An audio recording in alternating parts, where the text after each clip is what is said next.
बच्चों, कक्षा 12 भौतिक विज्ञान की ऑनलाइन कक्षा में आपका स्वागत है। जैसे कि आप लोग इस समय चैप्टर संधारित्र एवं परावैद्युत के बारे में अध्ययन कर रहे हैं। इसके पहले की वीडियो में हम आपको संधारित्र क्या है, संधारित्र का सिद्धांत क्या है, इन सब के बारे में हम आपको बता चुके हैं। आज उसी के आगे का जो टॉपिक है वह है समांतर प्लेट संधारित्र। समांतर प्लेट संधारित्र तो होता क्या है? समांतर प्लेट संधारित्र दो समतल तथा समांतर धातु की प्लेटों एवं उनके बीच स्थित वैद्युतरोधी माध्यम से बने संकाय को ही समांतर प्लेट संधारित्र कहते हैं। समांतर प्लेट संधारित्र कहते हैं। इसके आगे का टॉपिक समांतर प्लेट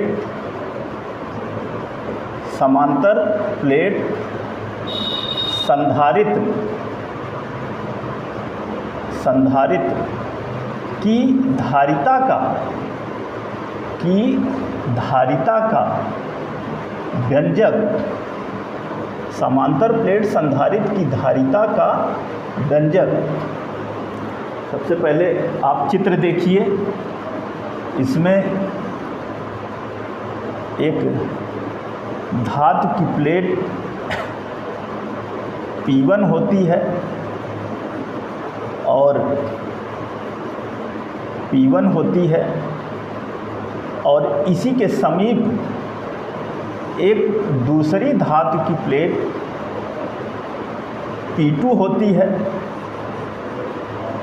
एक P1 होती है, दूसरी P2 होती है। P1 प्लेट जो है, यह P1 प्लेट, इसको हम P1 मान लेते हैं, इसको P2 मान लेते हैं। यह P1 प्लेट एक वैद्युतरोधी स्टैंड पर स्थित होती है। वैद्युतरोधी स्टैंड पर स्थित होती है। दूसरी प्लेट जो है वह भी वैद्युतरोधी प्लेट पर स्थित होती है। इसे एक विद्युतदर्शी स्वर्णपत्र विद्युतदर्शी की चकती से जोड़ देते हैं और जब इस प्लेट P1 को प्लस Q आवेश दिया जाता है, प्लस Q आवेश दिया जाता है, तो ऐसी स्थिति में प्रेरण द्वारा प्लेट P2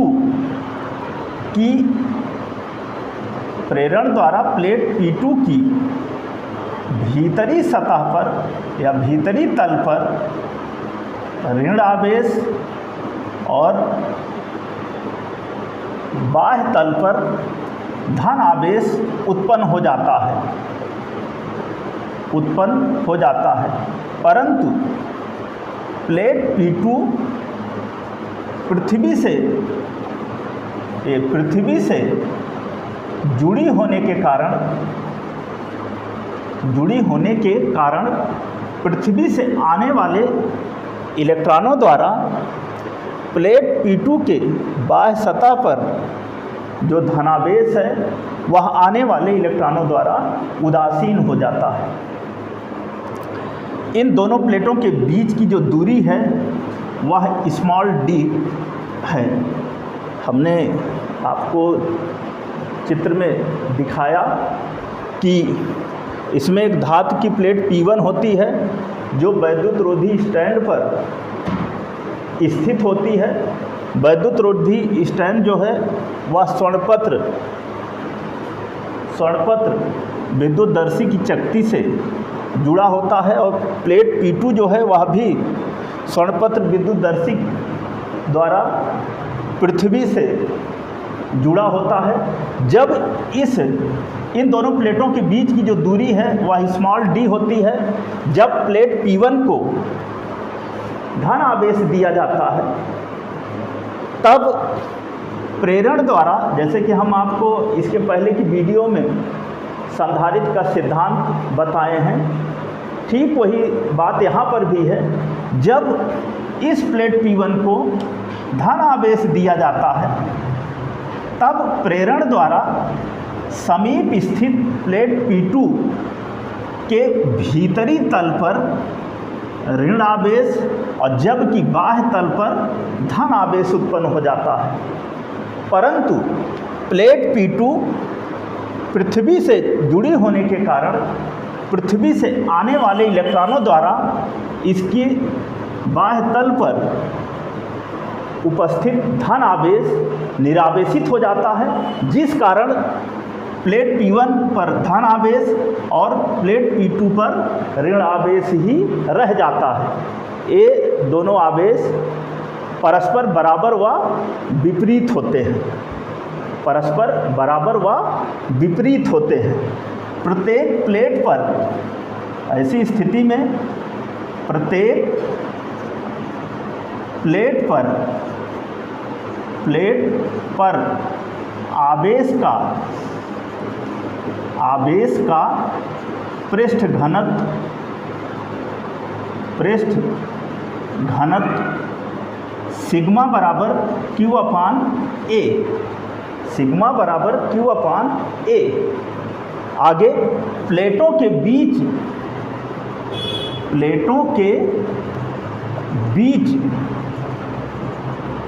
किसी बिंदु पर वैद्युत क्षेत्र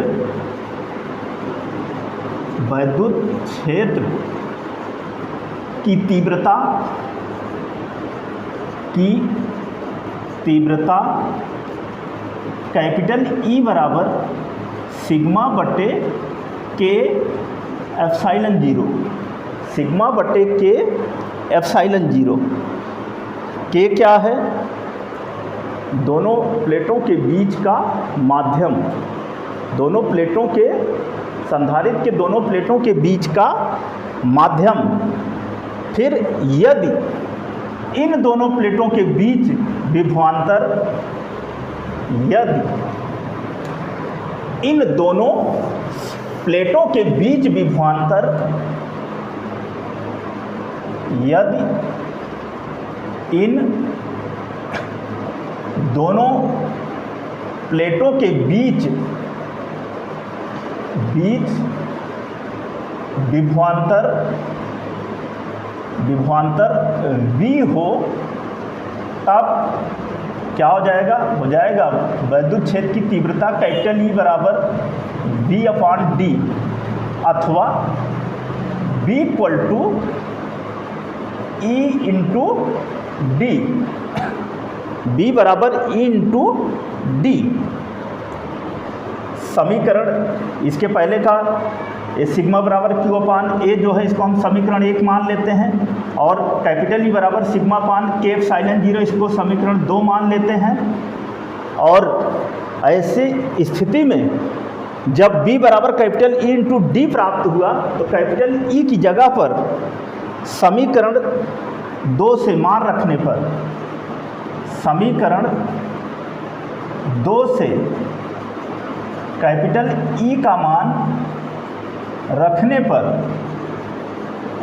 पर जब रखेंगे तो क्या हो जाएगा? हो जाएगा V बराबर E की जगह पर सिग्मा बटे के epsilon 0 into D, epsilon 0 into D। अब यहाँ पर परंतु sigma equal to Q upon A, इसलिए B इक्वल टू क्या हो जाएगा? हो जाएगा Q अपान A और बटे के एप्सिलॉन 0 इंटू D हो जाएगा, अथवा V इक्वल टू Q बटे के एप्सिलॉन 0 A इंटू D। समीकरण नंबर 3, समीकरण नंबर 3। सबसे पहले यहाँ पर प्रत्येक प्लेट पर आवेश का पृष्ठ घनत्व हो गया सिग्मा बराबर Q बटे A। फिर हमने आपको बताया कि प्लेटों के बीच किसी बिंदु पर वैद्युत क्षेत्र की तीव्रता कैपिटल ई बराबर होता है सिग्मा बटे के एप्सिलॉन जीरो, जहाँ के जो है संधारित्र की प्लेटों के बीच का माध्यम है। फिर कहा कि यदि इन दोनों प्लेटों के बीच विभवांतर v हो तो ऐसी स्थिति में E equal to B upon D या B equal to E into D. इस E का मान जो है समीकरण 2 से रख देते हैं। जब रख देते हैं तो हमें प्राप्त होता है V बराबर सिग्मा बटे के एप्सिलॉन जीरो इंटू डी। और हम जानते हैं कि sigma equal to Q upon A होता है। जब इसको रख देते हैं तो V equal to Q upon के epsilon zero A into D. Equation number third, equation number third. अतः क्या हो जाएगा? हो जाएगा संधारित्र की धारिता, अतः संधारित्र की धारिता हो जाएगा C बराबर Q बटे V, C बराबर Q बटे V। समीकरण 3 से V का मान रखने पर क्या हो जाएगा? हो जाएगा C बराबर Q और बटे V की जगह पर Q अपान के epsilon zero A into D. Q से Q कटेगा, हो जाएगा अथवा C इक्वल टू के epsilon zero A into D, epsilon zero A into D. आगे निर्वात अथवा वायु में, निर्वात अथवा वायु में क्या होगा? हो जाएगा K बराबर 1। तो इसलिए इसको अगर हम समीकरण 4 कहें तो इसलिए समीकरण 4 से क्या होगा? हो जाएगा C0 बराबर epsilon zero A into D. Equation number 5। फिर आगे समीकरण 4 को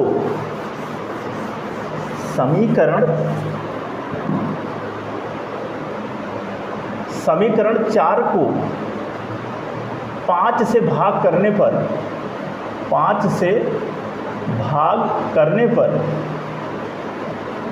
पर क्या हो जाएगा? जब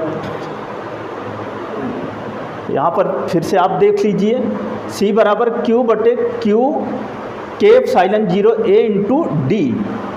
यहाँ पर के एप्सिलॉन जीरो ए ऊपर जाएगा, Q से Q कटा और के एप्सिलॉन जीरो ए ऊपर जाएगा और डी नीचे ही रहेगा। थोड़ा ध्यान दीजिए यहाँ पे ए बटे डी हो गया समीकरण 4। फिर निर्वात अथवा वायु में के बराबर 1, तो समीकरण 4 से ए हो जाएगा एप्सिलॉन जीरो ए बटे डी, समीकरण नंबर 5। अब समीकरण 4 को 5 से भाग करने पर क्या होगा? C बटे C0 बराबर के एप्सिलॉन जीरो ए और बटे डी और पूरे के बटे एप्सिलॉन जीरो ए और बटे डी, अथवा C अपान C0 बराबर के, अथवा C इक्वल टू के C0, अथवा C बराबर के C0। यहाँ पर इक्वेशन नंबर 3 और 5 को ध्यान से देखिएगा। और ये से फोर्थ में ही हम 5th का भाग करेंगे तो क्या आएगा? C बराबर के C0। अतः स्पष्ट है कि माध्यम में संधारित्र की जो धारिता है वह निर्वात में संधारित्र की धारिता का k गुना होती है। तो ये था हमारा समांतर प्लेट संधारित्र की धारिता। अगला टॉपिक माध्यम का परावैद्युतांक। माध्यम का परावैद्युतांक, माध्यम का परावैद्युतांक होता क्या है? अभी अभी हम लोग एक सूत्र देखे कि C बराबर होता है KC0, जहाँ पर K क्या है, माध्यम का परावैद्युतांक है। तो माध्यम का परावैद्युतांक जो है, माध्यम में माध्यम युक्त संधारित्र की धारिता तथा निर्वात में संधारित्र की धारिता के अनुपात को कहते हैं। माध्यम का परावैद्युतांक माध्यम युक्त संधारित्र की धारिता तथा निर्वात में संधारित्र की धारिता के अनुपात को कहते हैं। जैसे कि अभी यही सूत्र हम लोग जो प्राप्त किए कि C बराबर KC0 अथवा K इक्वल टू C/C0।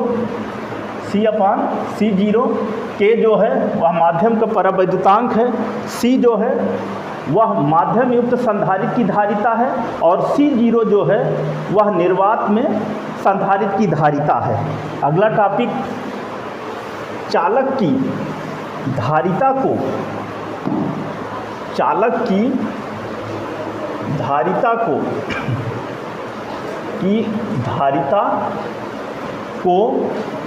प्रभावित करने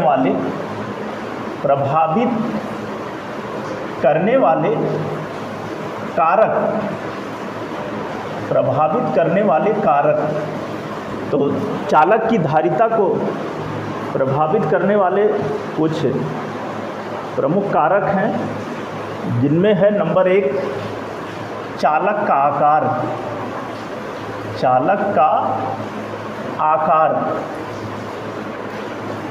चालक की धारिता जो है वह चालक के आकार के अनुक्रमानुपाती होती है।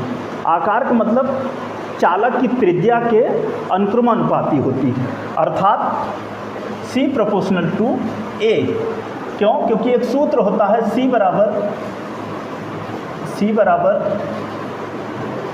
4π K/0A स्मॉल a।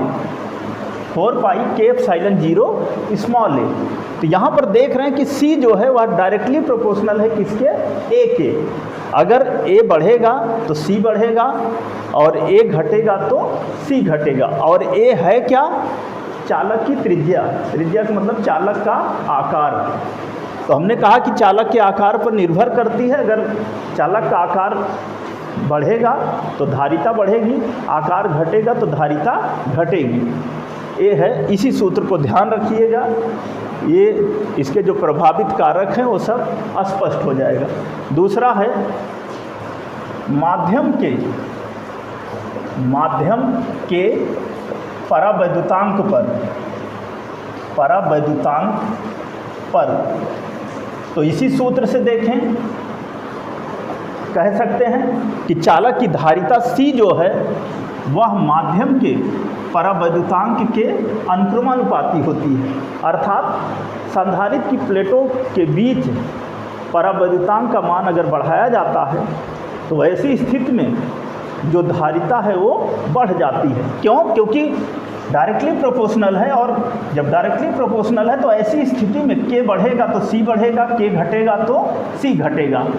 तो आकार पर भी निर्भर करती है और परावैद्युतांक पर भी निर्भर करती है। नंबर 3 अन्य चालकों की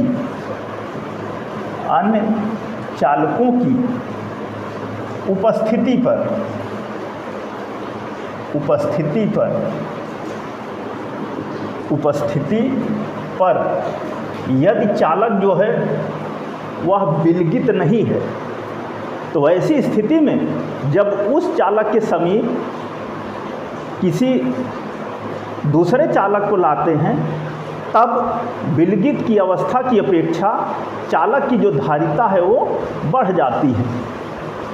विलगित चालक क्या है या विलगित चालक की धारिता क्या है, इसको हम इसके पहले की वीडियो में बता चुके हैं।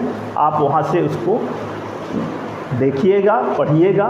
तो ये था चालक की धारिता को प्रभावित करने वाले कारक। तो बच्चों, वीडियो को अच्छे से देखिए, शुरू से अंत तक देखिए। जितने भी टॉपिक आपको बताए गए हैं उसको समझिए। इसी सूत्र की मदद से ये प्रभावित करने वाले कारक आप एक्सप्लेन कर सकते हो। इसी का ध्यान रखिए, अपने आप जो है इसको बता सकते हो, और इसको ध्यान से देखिए। इस चैप्टर के शेष जो टॉपिक है हम आपको अगली वीडियो में बताएंगे। धन्यवाद।